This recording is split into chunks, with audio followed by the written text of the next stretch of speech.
आज अपने बात करें गाउस के नियम की। ठीक है, गाउस के नियम के अंदर अपने किसी भी आकृति से या फिर ऐसे मान सकते हैं भी कोई भी आवेश है उसके कारण किसी आकृति पर कितना फ्लक्स होगा, किसी आकृति के कितने हिस्से पर कितना फ्लक्स होगा, उसका मान अपने ज्ञात करने के लिए गाउस का नियम काम में लेते हैं। ठीक है, यानी गाउस के नियम से की सहायता से अपने किसी भी आकृति के लिए फ्लक्स के मान को क्या करते हैं, ज्ञात करते हैं। ठीक है, यानी किसी आवेश के कारण उस आकृति से कितना फ्लक्स गुजर रहा है, ठीक है, उसका मान कितना है, धनात्मक ऋणात्मक कैसा है, उन सब के लिए अपने काम में लेते हैं कौन सा नियम है, गाउस का नियम। ठीक है, तो गाउस के नियम के अंदर अगर गाउस का नियम की बात करूं तो गाउस ये बात कहता है भी अगर कहीं पे कोई आवेश Q है, कोई भी आवेश Q, चाहे वो अलग अलग टुकड़ों में हो, Q1, Q2, Q3, ठीक है, या फिर मान लो का एक आवेश वो अकेला हो, जैसे मान लो का कोई आवेश है, तीन आवेश है, Q1, Q2, Q3, तीन आवेश कहीं पे रखे हुए हैं, तो गाउस का नियम ये बात कहता है भी अगर यहीं पे कोई आवेश हो या फिर कोई आवेशों का निकाय हो, ठीक है, कोई भी हो, अगर वह निकाय या वह खुद आवेश किसी बंद आकृति से चारों ओर से ढक दिया जाए, ठीक है, भी कोई आवेश है, चाहे चार आवेशों का समूह है हो, चाहे अकेला आवेश हो, चाहे 15-20 कितने भी आवेश हो, अगर उन सभी आवेशों या फिर उस अकेले आवेश को यदि किसी बंद आकृति से क्या कर दिया जाए, ढक दिया जाए चारों ओर से, वर्ग नहीं, घन या घनाभ टाइप से, ठीक है, यानी जैसे कमरा है उसकी तरह कोई बंद आकृति, 3D आकृति, जिसके द्वारा अपने किसी आवेश को चारों ओर से क्या कर सके, बंद कर सके। ठीक है, दीवार की तरह नहीं है, कमरे की तरह। ठीक है, यानी कमरे के अंदर कोई चीज रखी है तो वह चीज है वो कमरे से चारों से ढकी हुई है, उस तरीके से। ठीक है, यानी अगर कोई आवेश है या फिर आवेशों का कोई समूह है, वह आवेश या आवेशों का समूह अगर एक किसी भी बंद आकृति से चारों ओर से घिर जाए तो उस स्थिति के अंदर उस बंद आकृति से गुजरने वाले जो फ्लक्स है, उस बंद आकृति से गुजरने वाले फ्लक्स का मान होता है Q इनक्लोज्ड बटे एप्सिलॉन नॉट, या फिर बटे में एप्सिलॉन लिख सकते हैं। कब, जब नीचे क्या हो, माध्यम, अगर निर्वात या वायु है तब क्या लिखेंगे, एप्सिलॉन नॉट, और अगर वहां पे कोई माध्यम है तब एप्सिलॉन नॉट की जगह क्या लिखेंगे, एप्सिलॉन। ठीक है, तो यहाँ पे गाउस का नियम ये बात कहता है कि अगर कोई आवेश या आवेशों का समूह है किसी बंद आकृति से घिरा हुआ है तो उस स्थिति के अंदर उस आकृति से गुजरने वाले फ्लक्स का मान होता है Q इनक्लोज्ड बटे एप्सिलॉन नॉट। Q इनक्लोज्ड का मतलब होता है उस निकाय जो अपने बंद आकृति मानी है, उस बंद आकृति के अंदर कितना आवेश उपस्थित है, बाहर से कोई मतलब नहीं है, बाहर से कितना भी आवेश, ठीक है, उस बंद आकृति जो अपने मानी है उस बंद आकृति के अंदर कितना आवेश क्या है, उपस्थित, और वो भी कुल।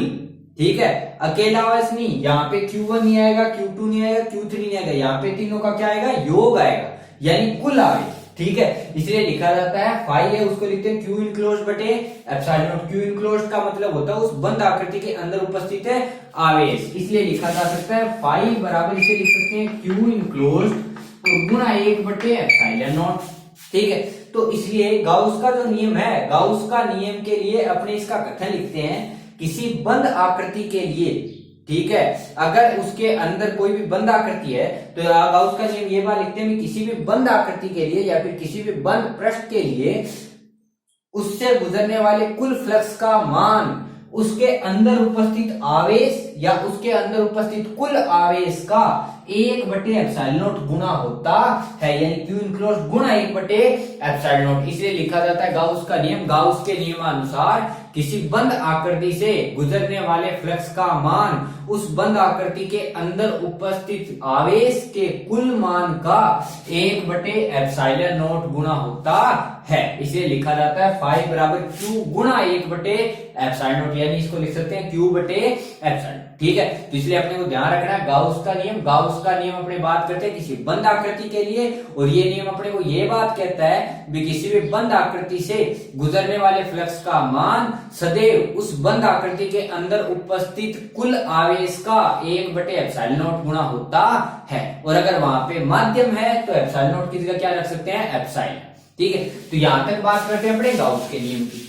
लेकिन अपने को एक चीज ध्यान रखनी है, गाउस के नियम के अंदर जिस भी आवेश के कारण अपने को फ्लक्स निकालना है वह आवेश हमेशा उस बंद आकृति के अंदर होना चाहिए, और वह आवेश हमेशा चारों ओर से क्या होना चाहिए, बंद होना चाहिए। जैसे अगर मैं बात करूं भी ये कोई घन है, इस घन के केंद्र पर मैंने दो आवेश रख रखे हैं Q1 और Q2, दो आवेश रख दिए। बाहर आवेश क्या रखा, Q3, ठीक है। तो अंदर तो मैंने दो आवेश रखे Q1 और Q2, बाहर क्या रखा, Q3। तो यहाँ पे अगर अपने बात करें गाउस के नियम की, तो गाउस का नियम ये बात कहता है भी यहाँ पे जो गुजरने वाला फ्लक्स है वो होना चाहिए Q इनक्लोज्ड बटे एप्सिलॉन नॉट। Q इनक्लोज्ड का मतलब उस बंद आकृति के अंदर कौन कौन से आवेश उपस्थित है उनका कुल योग, यानी यहाँ पे जो Q इनक्लोज्ड है वो अपने को दर्शा रहा है किस किस का योग है, Q1 plus Q2। Q enclosed के अंदर Q3 का कोई रोल नहीं है, क्योंकि कल अपने एक चीज सिद्ध की थी भी अगर कहीं पे कोई विद्युत क्षेत्र बाह्य है, ठीक है, यानी कोई बंद आकृति किसी बाह्य विद्युत क्षेत्र में रखी गई है, तो उसके कारण गुजरने वाले फ्लक्स का मान कितना होता है, 0, जो अपने बेलन का एग्जांपल लेके प्रूफ किया था, ठीक है। तो यहाँ पे अगर अपने बात करें तो Q इनक्लोज्ड का मतलब है Q1 प्लस Q2। यहाँ पे Q3 का कोई रोल नहीं है, क्योंकि Q3 जो आवेश है वो उससे किधर है, बाहर है, ठीक है, इसलिए अपनी इस स्थिति के अंदर ये, ठीक है। अब यहाँ पे अपने को एक चीज ये भी ध्यान रखनी है कि ये जो भी आवेश हो, पहला काम यह जो आवेश है वो हमेशा चारों ओर से क्या होना चाहिए, बंद होना चाहिए, ठीक है। जैसे अगर मैं बात करूं मेरे पास एक अर्धगोला है,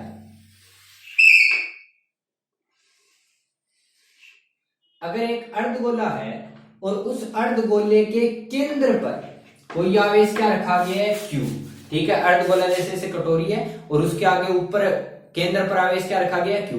तो अपने को क्वेश्चन ये है, मान लो कि किसी अर्धगोले के केंद्र पर अगर कोई आवेश रखा जाए तो फ्लक्स कितना होगा, ठीक है। या फिर मान लो कि एक गोला है, उस गोले के केंद्र पर अगर आवेश Q रखा जाए तो उस गोले के कारण जो गुजरने वाला फ्लक्स है वो कितना होगा। या फिर कोई फ्लक्स है या फिर कोई आवेश है वो किसी कमरे के केंद्र पर रखा गया है तो उसके कारण गुजरने वाले फ्लक्स का मान कितना होगा। कोई आवेश है वो कमरे की दीवार के मध्य रखा गया है तब आवेश कितना होगा।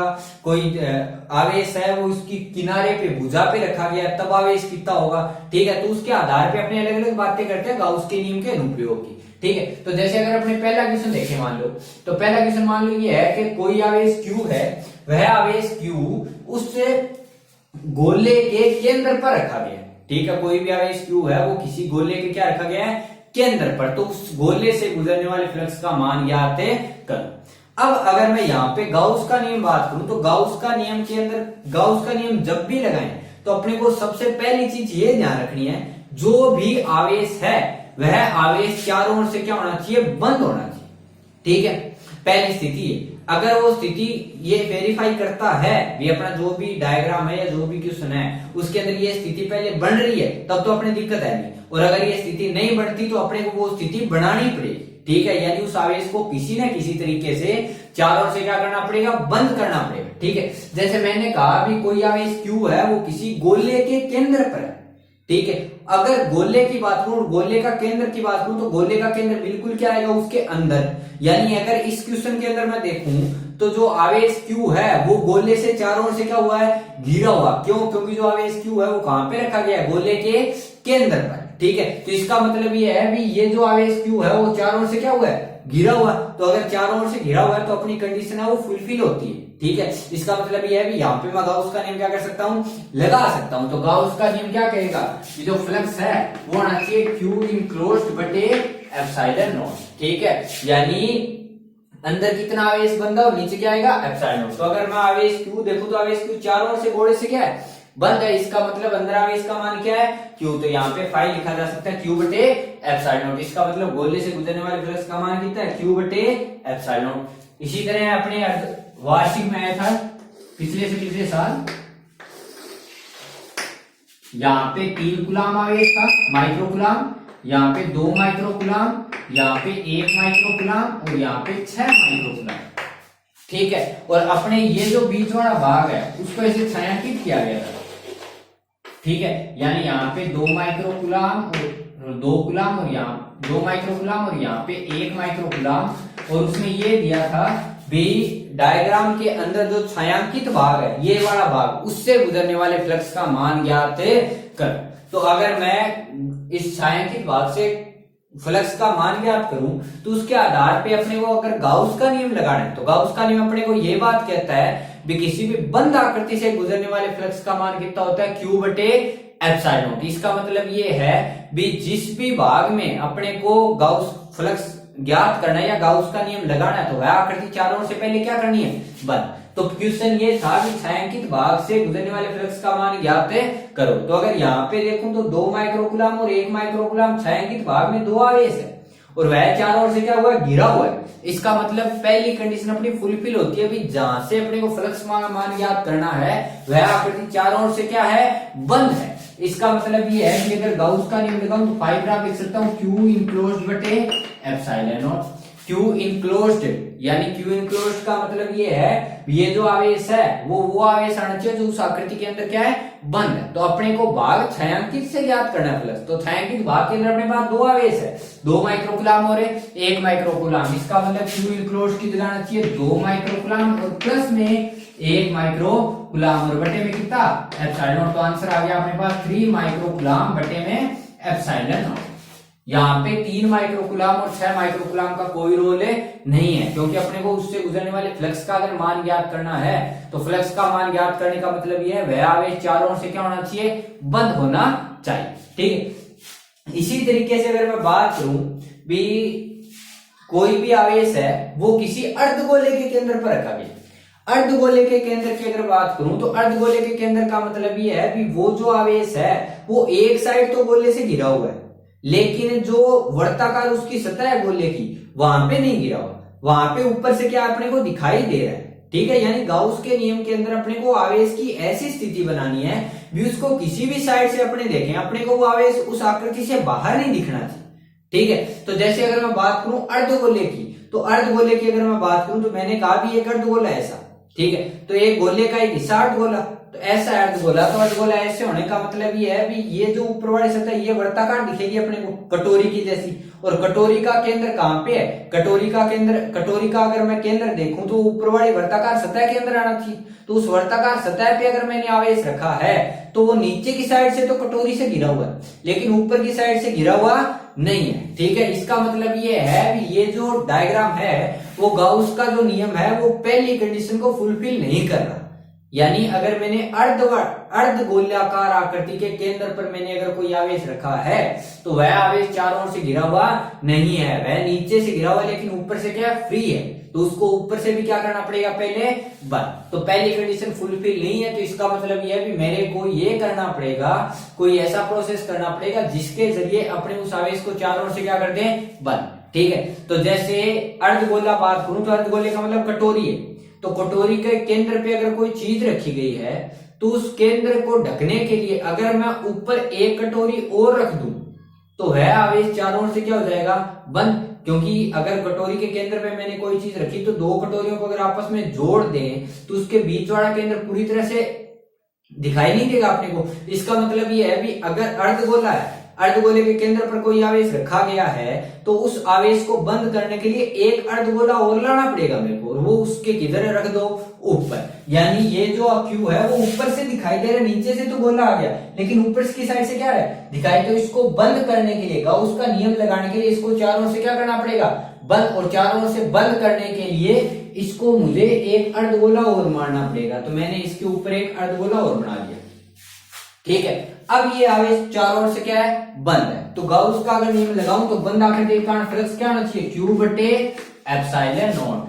लेकिन अपने क्वेश्चन ये था भी अर्धगोले के कारण फ्लक्स, जबकि ये जो Q बटे एप्सिलॉन नॉट है वो पूरी बंद आकृति के कारण आएगा। तो बंद आकृति के अंदर कितने अर्धगोले माने गए हैं, 2। यानी ये जो Q बटे एप्सिलॉन नॉट फ्लक्स है वो कितने अर्धगोलों के कारण है, 2। यानी 2 अर्धगोलों से गुजरने वाले फ्लक्स का मान कितना है, Q बटे एप्सिलॉन नॉट। जबकि अपने से सिर्फ एक अर्धगोले का पूछा गया तो एक अर्धगोले का मतलब है Q बटे 2 एप्सिलॉन। ठीक है, यानी अगर अपने को कहीं पे कोई आकृति दी गई है तो उस आकृति के लिए हमें उसे चारों ओर से क्या करना पड़ेगा, बंद करना पड़ेगा। ठीक है, यानी पहली कंडीशन ये होनी चाहिए जो आवेश है वो चारों ओर से क्या हो, बंद हो। अगर वो आवेश चारों ओर से बंद नहीं है तो उसको चारों ओर से क्या करना पड़ेगा, बंद करना पड़ेगा। इसी के आधार पे अपने अलग अलग टाइप के क्वेश्चन आते हैं, जैसे कोई आवेश है वो कमरे के केंद्र पर रखा गया है, या फिर मान लो का कोई आवेश है वो किसी दीवार है, दीवार के केंद्र पर रखा गया है, या फिर किसी किनारे पर रखा गया है, उसके आधार पे अपने अलग अलग क्वेश्चन बनते हैं। ठीक है, जैसे अगर हमने बात करें सबसे पहली कंडीशन की, ठीक है, तो सबसे पहली कंडीशन मैंने मान लिया कि ये रूम है, अगर कोई आवेश Q है वो किसी कमरे के केंद्र पर रखा गया या फिर किसी घन के केंद्र पर, तो घन के केंद्र का मतलब है वह आवेश है वो चारों ओर से क्या हुआ, घिरा हुआ है घन से, तो उस घन के कारण फ्लक्स कितना आएगा, Q बटे एप्सिलॉन। ठीक है, जैसे अपनी बुक में अलग अलग क्वेश्चन दे रखे एग्जाम्पल के तौर पे, यानी कोई आवेश है वो किसी घन के केंद्र पर है, किसी घन की एक भुजा पर है, किसी घन के एक किनारे पर है, कैसे है। ठीक है, तो जैसे अगर मैं बात करूं भी मेरे पास कोई घन है, ठीक है, घन आकृति या घनाभ कैसी भी आकृति हो,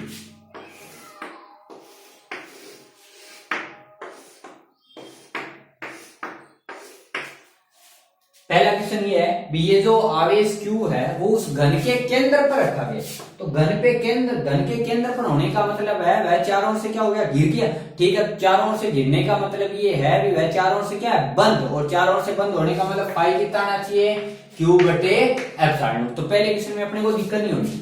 अब अगर मैं बात करूं दूसरे की, तो दूसरा जैसे मैंने मान लिया भी ये घन या घनाभ है। ठीक है, पहला क्वेश्चन ये था भी ये जो आवेश है वो इसके केंद्र पर रखा गया, केंद्र का मतलब इसके अंदर है, तो इसके अंदर है तो केंद्र पे होने का मतलब ये है भी चारों ओर से अपने ऊपर से भी दिखाई नहीं देगा, इसका मतलब फ्लक्स आएगा Q बटे एप्सिलॉन। दूसरा क्वेश्चन मैंने ये कहा भी ये जो आवेश है Q वो एक भुजा के केंद्र पर है, तो भुजा मान लो का एक, अगर कमरे की एक साइड देखूं तो अपने पास उसकी होनी चाहिए 6 फलक होनी चाहिए, 4 दीवारें और एक छत और एक धरातल, ठीक है, फर्श। तो अपने मैंने कहा भी कोई आवेश Q है वो किसी एक फलक के केंद्र पर है। ठीक है, फलक का केंद्र मतलब ये जो फलक है या फिर ये जो है या फिर ये जो है ये सतह, कोई सी भी सतह के केंद्र पर है। तो मैंने मान लिया ये जो आवेश Q है वो फलक ये रहा और इसके केंद्र पर, उसके केंद्र पर होने का मतलब किधर, उसके बीच में। तो अगर मैं इस आवेश को देखूं तो ये आवेश इस साइड से तो दिखाई दे रहा है लेकिन इस साइड से दिखाई नहीं दे रहा, तो इसका मतलब ये है भी अगर इसके अंदर मैं गाउस का नियम लगाऊं इस स्थिति के अंदर, तो ये जो आवेश है वो चारों ओर से बंद नहीं है, तो इसको चारों ओर से क्या करना पड़ेगा, बंद करना पड़ेगा। तो बंद करने के लिए इस जैसा ही घनाभ इसकी साइड, अगर मैं ये घनाभ इस साइड रख दूं, इसके जैसा ही सेम यही घनाभ अगर मैं इस साइड रख दूं, तो ये जो आवेश है वो चारों ओर से क्या हो जाएगा, घिर जाएगा। यानी इस आवेश को मुझे बंद करने के लिए कम से कम कितने घन की आवश्यकता हुई, 2। तो अगर मैं इस स्थिति के अंदर बात करूं किसी फलक के केंद्र पर है तो मेरे पास फलक आना चाहिए Q बटे एप्सिलॉन, लेकिन इस स्थिति के अंदर एक घन नहीं है मेरे पास, कितने घन है, 2। तो इसके लिए 2 घन का आवेश, 2 घन का फ्लक्स कितना है, Q बटे एप्सिलॉन। तो एक घन का कितना आएगा, Q बटे 2 एप्सिलॉन। ठीक है, अगर अलग क्वेश्चन आए भी जो आवेश है वो किसी किनारे पर रखा गया, ठीक है, जैसे ये आवेश फलक है, फलक की कोई भुजा है, भुजा या ये फलक है मान लो, इस भुजा के किनारे पर यहां रखा गया है आवेश, तो अगर यहाँ पे आवेश रखा गया है तो इस आवेश को अगर देखूं तो इस साइड से दिखाई दे रहा है और ऊपर से भी दिखाई देगा। ठीक है, क्योंकि ये इस भुजा के केंद्र पर है यानी यहाँ पर है, तो इसको बंद करने के लिए एक घन मेरे को इस साइड रखना पड़ेगा, लेकिन अगर इस साइड घन रखा तो ये किधर से दिखाई देगा, ऊपर से, तो ऊपर 2 घन और रखने पड़ेंगे। ठीक है, यानी अपने अगर जनरल कोई भी प्रैक्टिकल सोचें जिसके जरिए अपने किसी आवेश को क्या कर सकें, बंद, तो अपने ये ट्राई आराम से किसी रूम में कर सकते हैं। ठीक है, यानी कोई आवेश है, अगर कोई मान लो कोई भी आवेश है वो किसी कमरे की दीवार के मध्य रखा गया है, तब उसको कितने कमरों से घेर सकते हैं ये अपने को सोचना है। ठीक है, और अगर कोई आवेश है वो किसी भी एक किनारा, जो भी कोई भुजा उस कमरे की, ठीक है, उस भुजा के किसी के बीच में रखा गया है, तब उसको बंद करने के लिए कितने कमरों की आवश्यकता होगी। या फिर जो आवेश है वो किसी भी कमरे के एकदम किनारे पे, ठीक है, यानी 8 कॉर्नर है तो 8 कॉर्नर में से कोई से भी किनारे पर रखा गया है, तो उसको बंद करने के लिए कितने की आवश्यकता होगी। ठीक है, यानी पहला काम आवेश को चारों ओर से बंद करना, अगर बंद नहीं है तब उसके जैसी की जैसी आकृतियों से उसको क्या करो, बंद। ठीक है, तो ये चीजें अपने को सोचनी है भी कमरे के अंदर कोई आवेश कहां पे रखा जाए ताकि उसको कैसे, ठीक है, उसको मतलब किस टाइप से बंद कर सके। एक चीज ये ध्यान रखनी है, आवेश की स्थिति बंद आकृति के अंदर कहीं भी हो उससे अपने को मतलब नहीं है, ठीक है। यानी अगर मैंने ये कह दिया भी कोई आवेश है वो कमरे के अंदर किसी बिंदु पर रखा गया तब आवेश फ्लक्स आएगा Q बटे एप्सिलॉन नॉट। अगर मैं ये बोलूं भी वो जो आवेश है वो कमरे के केंद्र पर रखा गया तब भी क्या आएगा Q बटे एप्सिलॉन। यानी सीधा सा मतलब है आवेश चारों ओर से घिरना चाहिए, वो चाहे एक दीवार के पास हो चाहे एक दीवार से दूर हो, कैसा भी हो, चाहे सबसे बराबर दूरी पे एकदम बीच में हो, उससे अपने को कोई मतलब है नहीं, ठीक है। यानी सीधी सी बात है, फ्लक्स ज्ञात करने के लिए पहले उस आकृति को चारों ओर से क्या करो, बंद, और उसके आधार पर उनकी गणना करो भी कितनी आकृतियां मैंने ली है, तो उस आकृतियों के आधार पे फ्लक्स का